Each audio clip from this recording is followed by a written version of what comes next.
శ్రీ గురు బ్రహ్మ శ్రీ మహాగణపతి నమః. గురువు యొక్క నక్షత్ర మార్పు అనేది ఆగస్టులో జరగబోతున్నది. ఈ యొక్క నక్షత్ర మార్పు అనేది మనం గత నక్షత్ర మార్పు గురించి కూలంకషంగా వివరించడం జరిగింది.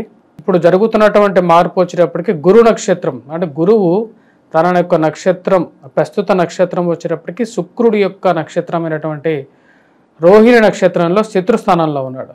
ఈ యొక్క స్థానం నుంచి తన యొక్క మార్పు అనేది జరగబోతున్నది. కుజుడు నక్షత్రమైనటువంటి మృగశిర నక్షత్రంలోకి మార్పు జరగబోతుంది. రాబోతున్నటువంటి 100 రోజుల పాటు అంటే నవంబర్ 28వ తారీఖు వరకు కూడా గురువు ఈ యొక్క మృగశిర నక్షత్రంలోనే ఉండబోతున్నాడు. ఈ మృగశిర నక్షత్రంలో ఉండబోతున్నటువంటి గురువుకి కుజుడికి ఎటువంటి కంపాటబిలిటీ ఉంది అనేది మనం చూద్దాం.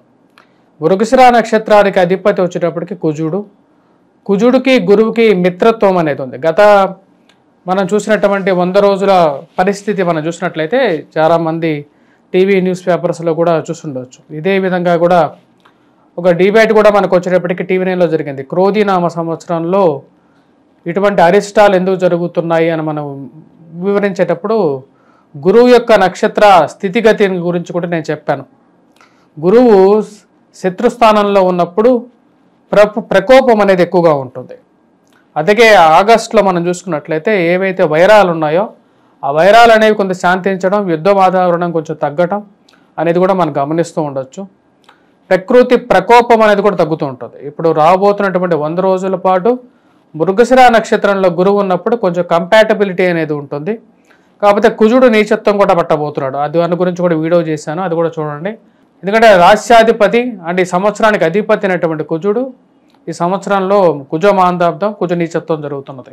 ఈ జరగబోతున్నటువంటి కూడా అక్టోబర్లో జరుగుతున్నది అన్నమాట. అక్టోబర్లో జరగబోతున్నది. దాని యొక్క ప్రభావం అనేది కూడా ఈ యొక్క భూమండలం మీద, మనుష్యుల మీద మరియు అదేవిధంగా మరియు మిగతా చరచరాల మీద కూడా ఉంటుంది.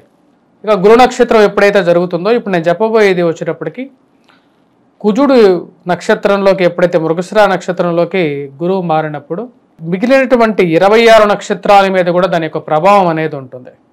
అంటే అంగగోచారం అని చెప్పి అంటారు దాన్ని. అంగగోచారంలో శిరస్సు, ముఖము, అదేవిధంగా ఉదరము, ఛాతి, జననేంద్రియాలు, పాదాలులో మిగతా 26 నక్షత్రాలు కేంద్రీకృతమై ఉంటాయి. ఒక నక్షత్ర మార్పు జరిగినప్పుడు 26 నక్షత్రాల మీద కూడా దాని యొక్క స్థితి ఫలం అనేది ఇవ్వడం జరుగుతుంది. దీన్ని బట్టి కూడా ముహూర్త నిర్ణయం, అదేవిధంగా మిగతా 26 నక్షత్రాల యొక్క స్థితిగతి మీద వాడి యొక్క ఫలం అనేది చెప్పడం జరుగుతుంది. ఇప్పుడు అది ఎటువంటి ఫలితాన్ని ఇవ్వబోతుంది, 26, 27 నక్షత్రాల వారికి సుఖంగా ఉంటుంది అని చెప్పి దీనిలో ఉండదు, అది గమనించాలి. ఇది వంగర వారి పంచాంగ సిద్ధాంతాన్ని కాబట్టి నేను గణన చేసి చెప్పడం జరుగుతుంది. మీరు ఎవరికైతే ఏ నక్షత్రానికైతే బాగుండదో వారు కొన్ని తగు జాగ్రత్తలు తీసుకోవాలి. దైవ ధ్యానం చేసుకోవటం, దైవ ధాన్యం చేసుకోవటం, మంత్రోచ్చారణ చేసుకోవచ్చు, ఇలాంటివి చేసుకుంటే సరిపోతుంది. గురు సంచారం అనేది మృగశిర నక్షత్రంలో జరగబోతున్నప్పుడు ధనుస్సు రాశి వారి మీద ఎటువంటి ఫలితం ఉండబోతుంది అనేది చూద్దాం. ధనుస్సు రాశి వారికి మనం ఓవరాల్గా చూసినప్పుడు షష్టమంలో ఉన్నటువంటి గురువు వ్యతిరేకమైనటువంటి ఫలితాన్ని ఇస్తాడు అని చెప్పి మనం ఆలోచిస్తూ ఉంటాం. కానీ ఎప్పుడైతే ఈ యొక్క అంగ గోచారంలో అంటే అంగ ప్రకారంగా గోచారంలో నక్షత్ర మార్పు జరిగినప్పుడు దాని యొక్క ప్రభావం అనేది ఎలా మారుతుందో మన యొక్క ఎగ్జాంపుల్గా కూడా తీసుకోవచ్చు అన్నమాట. అంటే మృగశిర నక్షత్రంలోకి మారినప్పుడు ఇక్కడ ఉదర స్థానం మీద గురువు యొక్క దృష్టి కేంద్రీకృతం అవుతుంది. అప్పుడు మనం చూసినట్లయితే మూల, పూర్వాషాఢ మరియు అదేవిధంగా ఉత్తరాషాఢ నక్షత్ర జాతకులు ఎవరైతే ఉన్నారో ఈ యొక్క ధనుస్సు రాశిలో ఉన్నటువంటి వారి మీద అనుకూలమైనటువంటి ఫలితం ఉదర స్థానం మీద కేంద్రీకృతం అవటం వల్ల వారికి ముఖ్యంగా వచ్చేటప్పటికి ధన సంబంధితమైన విషయాల్లో అనుకూలత, ధన ప్రాప్తిని కలిగిస్తుంది అన్నమాట. అంటే వ్యాపార పరంగా అనుకూలత, ఇరుగు పొరుగు సఖ్యత విషయంలో అనుకూలత అనేది పొందగలుగుతారు. వారితో పాటు స్థిరచరాస్తుల కొనుగోలు సంబంధితమైన విషయాల్లో కూడా అనుకూలమైనటువంటి ఫలితాలు ఎక్కువగా వస్తాయి అన్నమాట ఈ రాశి వారికి. ఈ రాశి వారికి అనుకూలమైనటువంటి ఫలితాలుగానే చెప్పచ్చు. మొత్తంగా 3 నక్షత్ర జాతకులు ఎవరైతే ఉన్నారో మూల, పూర్వాషాఢ మరియు అదేవిధంగా ఉత్తరాషాఢ నక్షత్ర జాతకులకు కూడా ఉదర స్థానం మీద కేంద్రీకృతం అవడం వల్ల అనుకూలమైనటువంటి ఫలితాలు వస్తున్నాయి.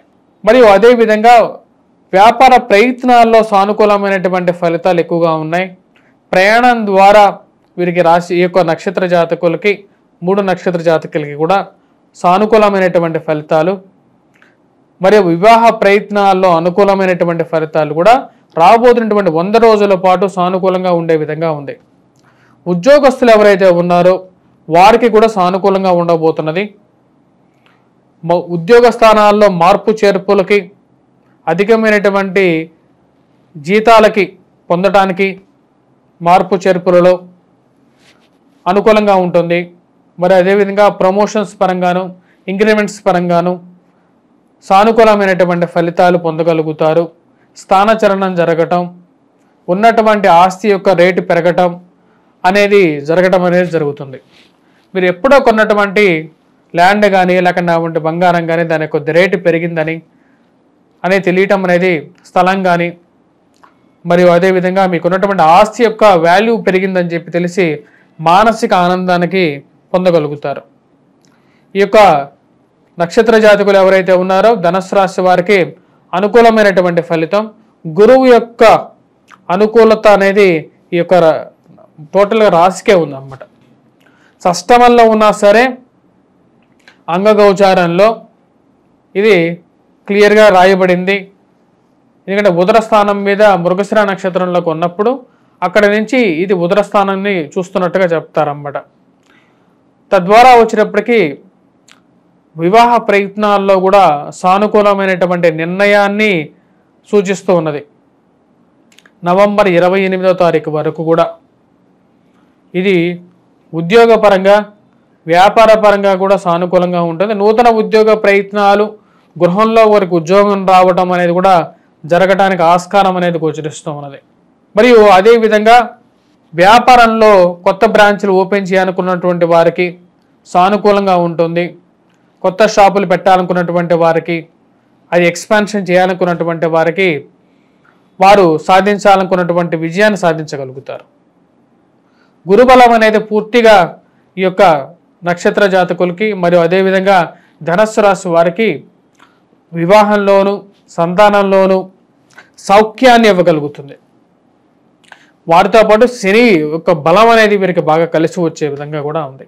ఎటువంటి పరిహారాలు చేసుకోవాలి అనేది చూద్దాం. ఈ రాశి వారికి వచ్చేటప్పటికి ముఖ్యంగా రాశితో పాటు నక్షత్ర రీత్యా చెప్పడం జరిగింది. 27 నక్షత్రాలకి ఏ నక్షత్రానికి ఆ రాశిలో ఉన్నటువంటి 3 నక్షత్రాల్లో ఏ నక్షత్రానికి బాగలేదు కూలంకషంగా చెప్పడం జరిగింది. సో ఈ నక్షత్ర రీత్యా ఆ నక్షత్ర వాళ్ళు ఎవరెవరికైతే కొంచెం ఇష్యూస్ అనేవి ఎదురవుతూ ఉన్నాయో వారికి వారి యొక్క సొంతంగా ఎక్స్పీరియన్సెస్ బేస్ మీద కూడా వారు ముఖ్యంగా వచ్చేటప్పటికి గాయత్రి మంత్ర జపం, ఎవరికైతే ఉపాసన ఉందో గాయత్రి మంత్ర జపం చేసుకోవచ్చు. లేనటువంటి వారు మేధా దక్షిణామూర్తి శ్లోకాన్ని పఠించడం, అదేవిధంగా గురువారం పూట దత్తాత్రేయ స్వామిని పూజించినట్లయితే సరిపోతుంది.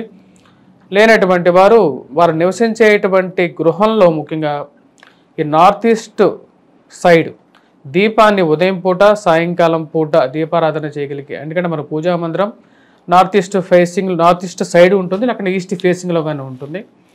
అక్కడ దీపారాధన అనేది అనునిత్యం చేయాలన్నమాట. అంటే ఉదయం పూట, సాయంకాలం పూట 2 పూట్ల చేయటం వల్ల కొంచెం అనుకూలమైనటువంటి ఫలితాలు ఎక్కువగా ఉంటాయి. ప్రతి పూర్ణిమ రాబోతున్నటువంటి పూర్ణిమలు ఏవైతే రాబోతున్నాయో అంటే భాద్రపద పూర్ణిమ, నెక్స్ట్ రాబోతున్నటువంటి అక్టోబర్లో మనకు వచ్చేటప్పటికి ఆశ్వీజ పూర్ణిమ అనేది ఉంటుంది.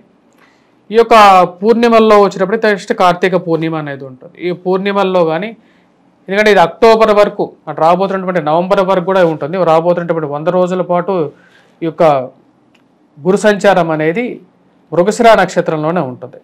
మృగశిర నక్షత్రంలో గురు సంచారం జరుగుతున్నప్పుడు కొన్ని నక్షత్రాలకు ఏవైతే బాగలేదో వారు మటుకు ఈ యొక్క పరిహారాలు పాటించవచ్చు. మిగతా వారు కూడా దక్షిణామూర్తి శ్లోకాన్ని పఠించడం కానీ వాటిలో ఎటువంటి దోషం అనేది లేదు. ఎందుకంటే గురువు జాతకరీత్యా ప్రతి ఒక్కరి జీవితంలో చాలా ఇంపార్టెంట్ రోల్ ప్లే చేస్తూ ఉంటాడు. వారు పుట్టినటువంటి సమయాన్ని బట్టి, లగ్నాన్ని బట్టి, మరియు అదేవిధంగా చంద్ర లగ్నాన్ని బట్టేసేసి కూడా వారికి ప్రభావం అనేది ఉంటూ ఉంటుంది అన్నమాట. సో ఇటువంటి పరిహారాలు చాలా సింపుల్ రెమెడీస్ మన ఇంట్లోనే చేసుకోవచ్చు అన్నమాట. సో మన ఇంట్లోనే మన పిల్లలకి కూడా నేర్పించండి దక్షిణామూర్తి శ్లోకాన్ని ఎలా చదవాలి, మరియు అదేవిధంగా మన యొక్క దీపారాధన ప్రక్రియలు చేయటం అనేది ఎలా చేయాలి అనేది కూడా మీరు పాటించినట్లయితే శుభం కలుగుతుంది. స్వస్తి.